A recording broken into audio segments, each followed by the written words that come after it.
Hi everybody. Okay, so I'm going live for the first time in a long time because I've been real caught up in life and busy and everything. But I have been praying about some things, and I know you read the title. It says Testimony Tuesday. I know it's Monday. I promise I know it's Monday.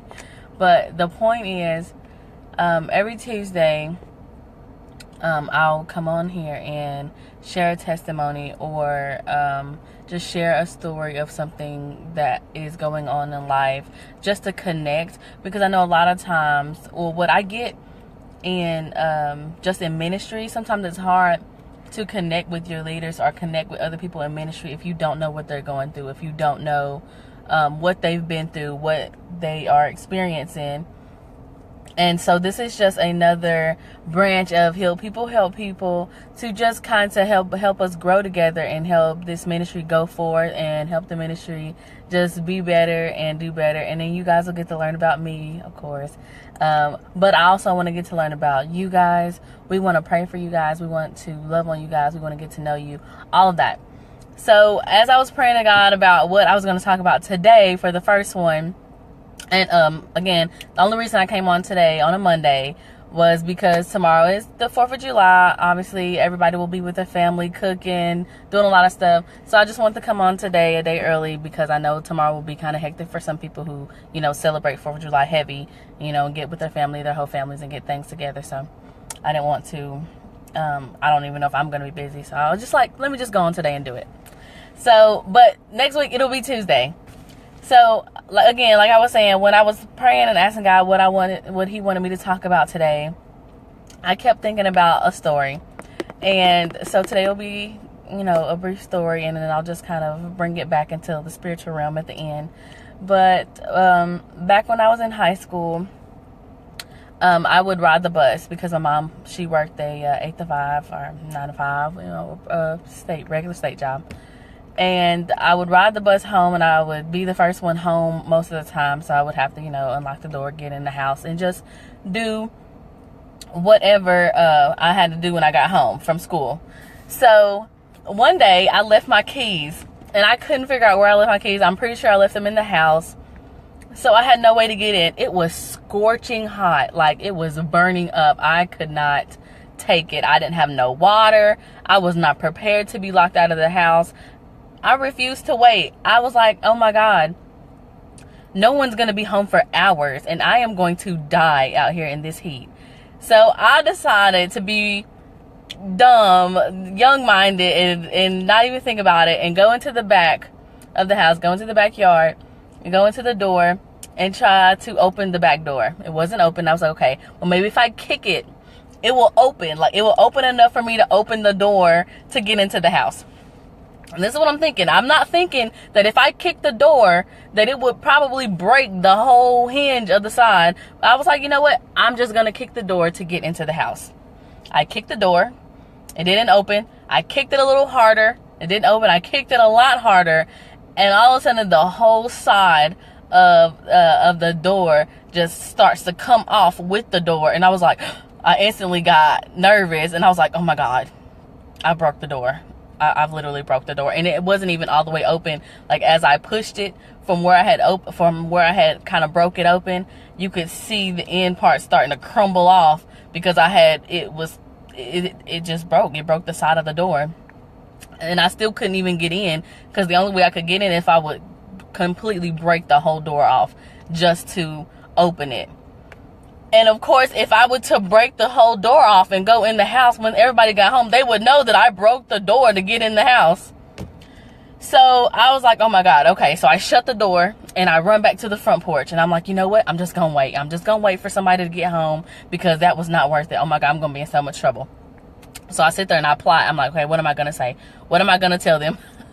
What am I going to tell them when they get home? And of course, not 10 minutes later, my dad pulls up. He pulls up, he come home, he opens the door, and I'm like, oh my God, if I would have just waited. It took me probably about an hour to concoct this plan and break in this door, and I could have just waited. And he came home, and I concocted this story that I came in and the door was broke. A burglar probably tried to get in. Something happened. I don't know. It was like that when I got home. I've been on the front porch this whole time. I don't know what happened. That wasn't true. I knew exactly what happened. So, of course, they went through these steps to, I guess they filed a report. I never got the whole story. I was young. But I believe they filed a report, and they ran the fingerprints or whatever on the door to make, just to see what was going on. And as the years, I never said anything. I never admitted to it. I never said anything. And as the years went by, I forgot about it. I forgot the whole incident ever happened. And one day, just randomly, I thought about it, and I was like, Mom, did I ever tell you that one time back in high school when the door was broke open? It was me. Did I ever tell you that I did that?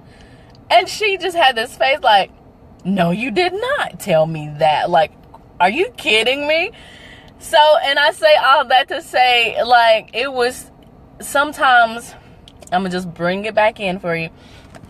Sometimes we do things and we do things, and it's an act, like something is caused by what we do, by the actions that we take, and somebody else is affected by it, but it was an accident. We didn't intentionally mean to affect their life. We didn't intentionally mean to cause them any disregard to their emotions or to their feelings. We just did something, and we were like, oh my God, I didn't mean to do that. So we kind of just run and go into the shadows, and we just kind of leave it alone, and we forget about it. And we never know if that problem was ever fixed, if that problem was ever solved, if that situation was ever handled, if they ever got over it.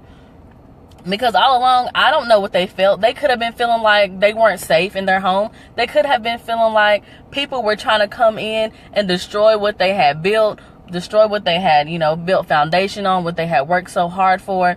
And all along, it was me. All along, I did it. Their child, somebody that they love, they cared about. I'm in their face. I'm there. They care for me. They're raising me.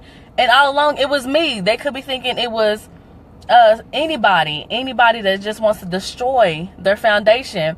And that happens a lot of time in the spiritual realm. As Christians, sometimes we do things and we do it unintentionally. We might hurt somebody's feelings. We might say something that we didn't necessarily mean, and it was harsh, and it was mean, or it was misplaced, and it was misjudged. And we say it, and we say it quickly, and then when we say it, we reevaluate, and we're like, oh my God, I shouldn't have said that. I shouldn't have done that. That probably wasn't right. But we never address it. We just kind of push it to the side, and we go on with our lives, and we forget that it ever happened. And all along, we never know if that person ever got over that. If that person ever found out what really happened. Some people might be missing their blessing because they're still stuck on whatever situation it was that they never got clarity on. They never got any kind of just peace about the situation. And we're just living our lives like nothing happened. We forget all about it, and they're still stuck. So we have to be cautious as Christians to not leave somebody in a mess that we make. We make a mess. And even if we do it maliciously, or if we do it, unintentionally, just we have the right we have the right motives, but it just doesn't come out right. It doesn't do it. It just wasn't right. And we don't want anybody to know because maybe we're embarrassed, or maybe we are ashamed of what has happened. And so we just kind of move on. But that's not what we should do. We should go back and we should make sure that everything's okay. We should own up to the things that we done. I owned up to it, and it was, we laughed about it. It was funny or whatever. But it was years later. I don't know if when it happened, what kind of emotions they were feeling, what kind of things set them back, because they didn't know what happened. We have people in our faces, we have loved ones, we have everybody, and things are coming to attack us. The devil is always looking for ways to come in and just destroy what we have going on. And we're sitting here thinking that, the devil is trying to attack us. The enemy is trying to come in. The enemy is trying to take away what we have. And we're looking in all the wrong directions to pinpoint who's doing it, who doesn't have our best interests at heart, who just means bad for us. And all along, it's the people right in front of us that we care about, the people that we love, the people that we would never expect, the people that, we think are fighting with us. And it's them. It's them. They did it. And maybe they didn't do it on purpose, but it was them. And we're over here thinking it's Sarah, because, last week I got the pastor promoted me and didn't promote Sarah, and now this stuff is happening, so it must be Sarah. Sarah must have done it. Sarah must be behind it. But it's not even Sarah. It's not even her. She don't even know what's going on. It's the ones that's in your face. And so somehow we just got to pray, from each side. The victim, we have to pray, that God reveals what the truth is, or God just, helps our heart to just move forward and take care of the situation.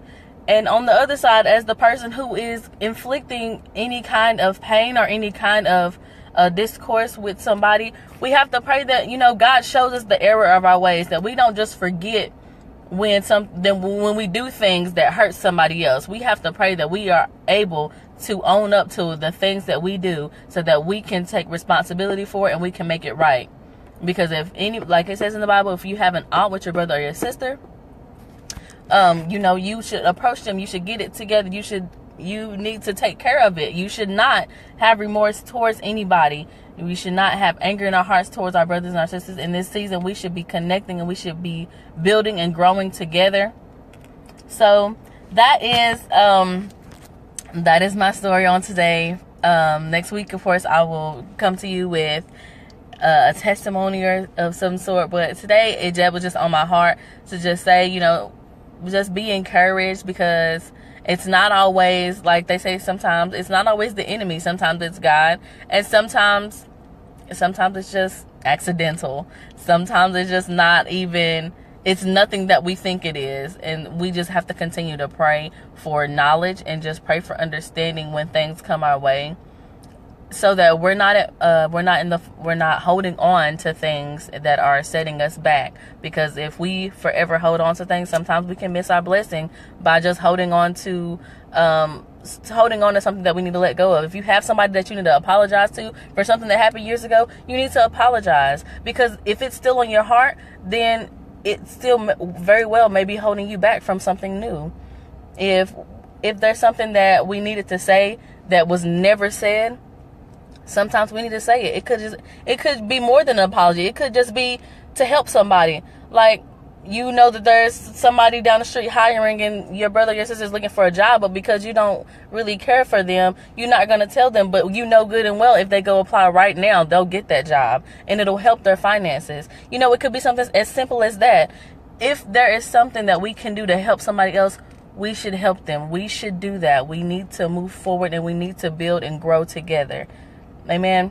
So I love you guys. I will see you guys next Tuesday. I know it's Monday again. I know it's Monday. Next week it'll be Tuesday. So everybody enjoy your 4th of July. I love you guys. Continue to share, like it. If you have any kind of testimony that is has anything is connected with this one, or it matches, you can post it in here and I'll read them. If you have a question, you can post your question in here. I'll read them. I'll respond to them next week. Anytime that I post anything, you can share your questions, share your comments, whatever it is, and I will respond to all of them next week. Again, I love you guys. Have a great rest of your day. Have an awesome 4th of July. Okay.